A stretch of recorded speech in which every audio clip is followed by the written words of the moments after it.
Anah or Anah, formerly also known as Anah, is an Iraqi town on the Euphrates River, approximately midway between the Gulf of Alexandretta and the Persian Gulf. Anah lies from west to east on the right bank along a bend of the river just before it turns south towards Hit. Name: the town is called Anah, a template, Susmal in a Babylonian letter around 2200 BC, Anarat by the scribes of Tukulti-Ninurta c. 885 BC, and Anak by the scribes of Ashur-nazir-pal II in 879 BC. The name has been connected with the widely worshipped war goddess Anat. It was known as Anata to Isidore Carix and Anatha to Ammonis Marcellinus. Early Arabic writers described it variously as Anah or Anat. History: ancient despite maintaining its name across 42 centuries, the exact location of the settlement seems to have moved from time to time. Sources across most of its early history, however, place Anah on an island in the Euphrates.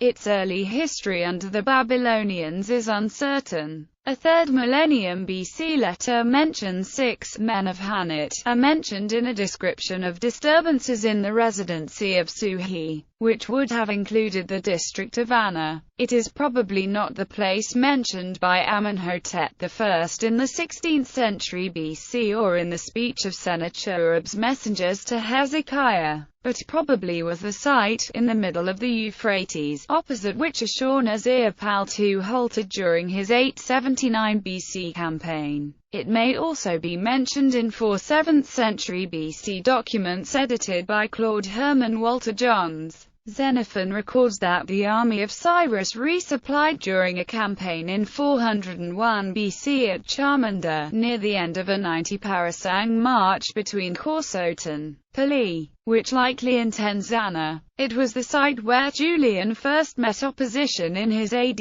363 expedition against Parthia. He got possession of the place and relocated its inhabitants. Medieval in 657, during the Muslim conquest of Iraq, Ali's lieutenants Ziyad and Shureh were refused passage across the Euphrates at Anah. Later, in 1058, Anah was the place of exile of the Caliph Qaim when Baysaziri was in power. In the 14th century, Anah was the seat of the Catholicos who served as primate over the Persian Christians. Medieval Arab poets celebrated Anah's wine. In the 14th century, Mustalfi wrote of the fame of its palm groves. In 1574, Leonhard Rauwolf found the town divided into 2 parts. The Turkish, so surrounded by the river that you cannot go into it but by boats, and the larger Arabian section along one of the banks. In 1610, Teixeira said Anah lay on both banks of the river, with which Pietro della Valle agreed.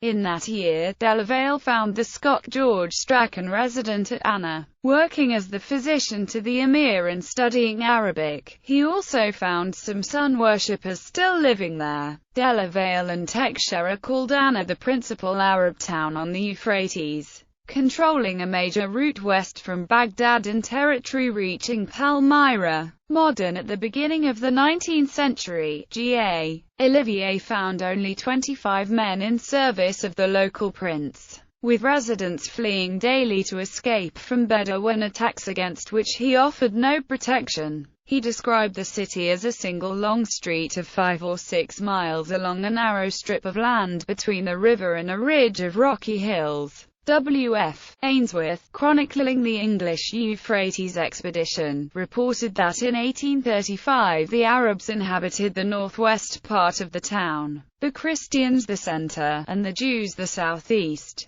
The same year, the steamer Tigris went down in a storm just above Anah, near where Julian's force had suffered from a similar storm. By the mid-19th century, the houses were separated from one another by fruit gardens, which also filled the riverine islands near the town. The most easterly island contained a ruined castle, while the ruins of ancient Anatha extended a further 2 miles along the left bank. It marks the boundary between the olive and date growing regions in the area. With the positioning of Turkish troops in the town around 1890, the locals no longer had to pay blackmail to the Bedouins. Through the early 20th century, coarse cotton cloth was the only manufacture. Fr. Chesney reported about 1,800 houses, 2 mosques, and 16 water wheels. One minaret is particularly old. North Edge reported the locals commonly attributed it to the 11th century, but opined that it was more likely from about a century after that. It rose from one of the islands and belonged to the local mosque. Dr. Muayyad said described it as an octagonal body, enhanced by alcoves, some of which are blind, and noted earlier conservation work undertaken in 1935, 1963 and 1964, when the valley was flooded by the Haditha Dam in 1984 and 85. The Iraqi State Board of Antiquities cut it into sections and removed it to the new Anah, where it was re-erected to a height of 28 meters at the end of the 1980s. ISIS has reportedly controlled the town since 2014.